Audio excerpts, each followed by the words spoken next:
Is Turkey going to get world's most deadliest fighter jet aircraft, referred as F-35? After years of sanction, it seems that United States is going to change its stance, and Donald Trump in the recent meeting has highlighted that he is considering giving F-35 fighter jet to Turkey. Now, this entire development between Turkey and US has also caused a lot of interest amongst the Indian diplomats and Indian leadership. India is watching it closely that what kind of move US plays in the coming days. So why this particular deal is important from India's perspective, how it all ties up to the S-400 air defense system operated by Turkey and India both after being imported from Russia, and how this has led to the sanction, one of the most strongest sanction that US has put on Turkey and has given a waiver to India. Let us try to understand this entire topic in more detail.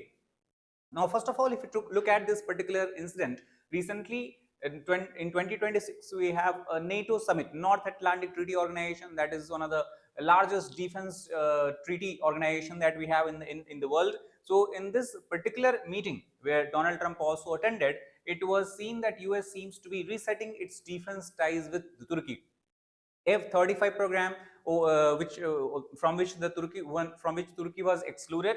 Now it seems that Trump is wishing to bring it back.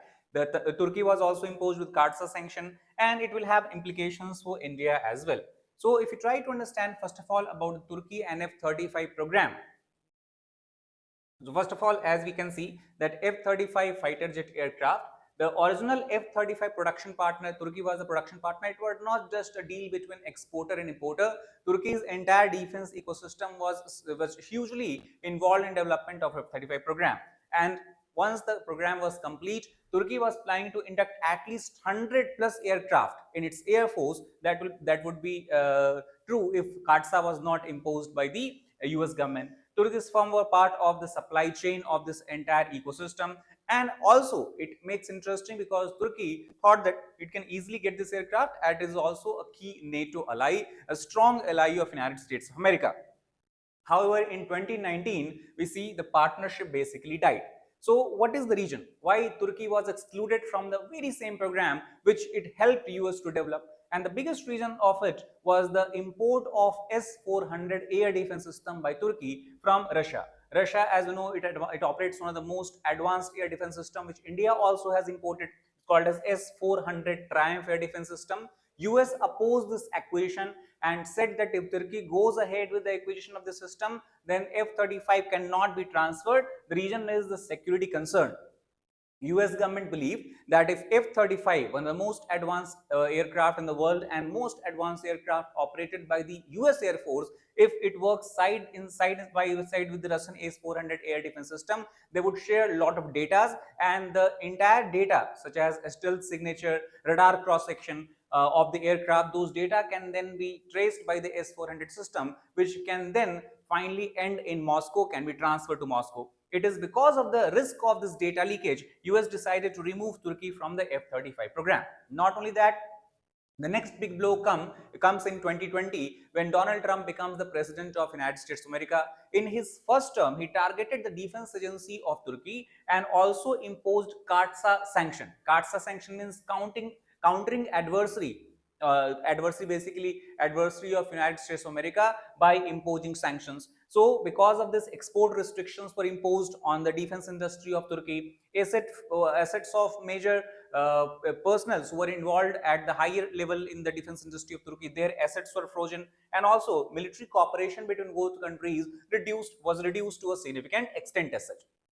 Now, this entire thing seems to be changing in the recent summit, NATO summit of 2026, when Trump visited Turkey. President Recep Tayyip Erdogan of Turkey, you can see by this photograph, he himself came to the airport to meet Donald Trump, to welcome Donald Trump. And not only that, he also named a terminal at this airport to honor President Donald Trump. So now in Turkey, you will have an airport terminal under the name of the President Trump of US. So under all this development, now it seems that US is willing to ease the sanction. F-35 sale is under consideration. However, Donald Trump later on in one of his speeches reiterated that he has not made any final decision regarding it. The matter is under review and under discussion, so there is no final approval. but at the same time he has said that the relation between Turkey and US is continuously becoming better and better. Now, before moving forward, to understand that why US is deciding to reverse its stance, I want to bring your attention to the fact that like CS Academy, we are going to soon commence batches. The regular batches will commence on 3rd August, 7th of September, 3rd of November. This will be the weekday batch that will run from Monday to Friday. Then the weekend batches will commence on 8th of August, 10th of October and 12th of December for the students who are preparing along with the full-time job or studies as such. And if you look at the major features of these programs, we ensure that there's a comprehensive coverage of all the GS papers from GS1 to GS4. And not only that, we also have added one-to-one mentorship and doubt solving session for students. So students can get direct access to mentor, can get all of their doubts resolved, whether it is subject related doubt or whether it is general preparation related doubt. Everything should be properly clear in the mind of students. And that's why we also ensure regular interaction with the educators, and to ensure that the teacher pupil ratio is maintained in the class so that everyone has opportunity to ask their doubts and to have a crystal clarity of concepts and facts. We ensure that maximum 40 students are admitted per batch.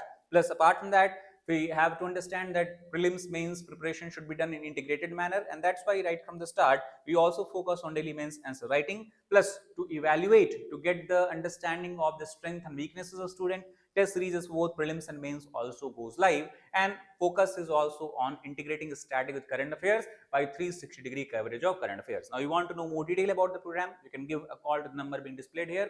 Also, you can download our Legacy IAS app, which will help you a great deal in your UPSC preparation journey.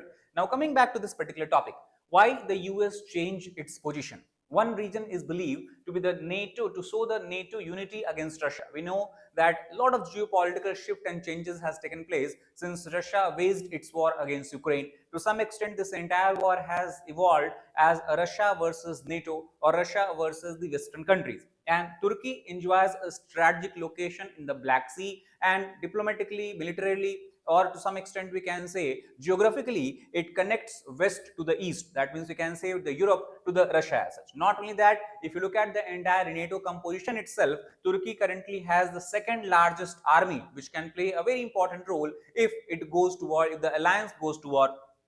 Plus, Turkey's defense industry, domestic defense industry is growing at a rapid pace, and not only it is growing, it is also inculcating all the new edge development, cutting edge technologies such as use of artificial intelligence, unmanned aerial vehicle systems and all. And that's why its role cannot be denied anymore, its importance cannot be denied anymore. And not only that, it also play a very important regional diplomatic role. For example, Turkey has acted as a channel between Russia and Western countries. It also has acted as a channel in the recent crisis which erupted after the US and Israel decided to attack Iran. So it has acted as a kind of channel between the Iran on one hand and the Western countries on the other hand, specifically US and Israel as such. That's why Turkey plays a very important role, whether it is diplomatically, whether it is geographically, or whether it is from the defense perspective and the overall strength of NATO. Now, the biggest question that comes into mind is, can Turkey really receive F-35 now? The answer is not straightforward, because we have two things. One, we have seen is the CAATSA Act itself, under which sanctions are imposed on Turkey, and second is F-35 program. Now, the National Defense Authorization Act of the United States Congress, under that you have a section called as section 1245. That section clearly restricts and prohibits any kind of transfer of F-35 to any country unless and until they do not resolve their S-400 issue. That means under this particular act, Turkey cannot be given one F-35 unless and until they remove the dependency or remove the S-400 system from their own territory as such.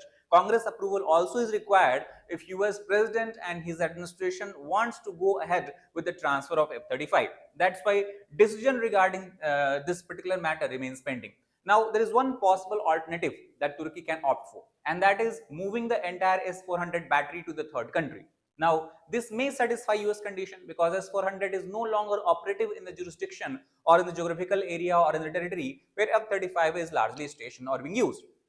But the problem is that Russia may not be happy with such kind of decision to relocate this S-400 system, that may actually violate the contract obligations that Turkey might have as an importing partner of S-400 system. That's why there is no proper agreement that what is the possibility in coming ahead. Now, to make situation more complicated and difficult, Israel also is putting a spanner. For example, it has stated that it is concerned over the power balance. Not only that, Prime Minister of Israel Benjamin Netanyahu has clearly stated on a public statement that Donald Trump or his administration should not transfer F-35 to Turkey because Turkey is having a kind of expansive attitude, is kind of having an expansionist mindset. And Turkey-Israel relation also is getting worse. There has been a clear tension because though Turkey is ally of NATO, generally it always opposes the strong use of force by Israel against Gaza Strip, against Palestine, or even against Lebanon as such. At the same time, Turkey's force is already strong, and by the transfer of F-35 will become much more stronger. So Israel believes that there would be a regional security concern if it happens. Now, what is India's concern and why it is interested in such kind of deal? So first is India also operates S-400. That is one similarity which India has with Turkey. At the same time, India also enjoys a strong bilateral relationship, including the defense sector, with United States of America. However, US has provided CAATSA waiver to India. US has stated that no restriction or no any kind of sanction will be imposed in India, even if it is operating S-400. But this particular situation, when Donald Trump decided that he can reverse the CAATSA sanction, can come to bite India in the opposite way. US policy can change if there is a significant geopolitical consideration. So today, though US provide waiver to India under CAATSA Act, who knows, tomorrow it might impose CAATSA and impose sanctions on India. That is one strategic lesson we have to learn from here. Second, Turkey, Pakistan have enjoyed a very strong defense ties historically, as well as this ties has become stronger in the recent time. And the best example of this we can see is both countries are participating in development of MILGEM warship that would significantly increase the power and capability of Pakistani Navy. Second, they both are involved in joint military exercises that is called as Anatolian Eagle. And at the same time, we have seen during the Operation Sindoor, Pakistan was provided active military support, active defense support by Turkey in the form of unmanned aerial system, in the form of unmanned aerial vehicle, as well as diplomatic support also it received from the region. So because of this all development between the Turkey-Pakistan relationship, any strengthening of Turkey or Turkey's air force can hamper the India's security interest because it would end making Pakistan more stronger. There is a genuine concern that though Pakistan would not get F-35, but because Turkish Air Force will have experience in operating such an advanced stealth fighter aircraft, some sort of technology, technical know-how, knowledge, understanding about the sensors, the suite system can be transferred to Pakistan, which can have implications for India. So possible knowledge sharing, better Pakistani capability, the focus on development of stealth warfare. And that's why to tackle this problem or tackle this issue, it is recommended that India should move ahead with development of its advanced medium combat aircraft as such. Stronger preparedness is required for dealing with any threat that may originate in the future, either from the western or eastern side of the border. And that's why it is in India's interest to keep monitoring the development, no matter in which region it is going on, as every development, geopolitical development to some extent has a role to play in the security interest of the other countries as well. That's all for this particular video. If you like the video, please hit the like button, share it with your friends, as a subscribe channel for more such content. Thank you.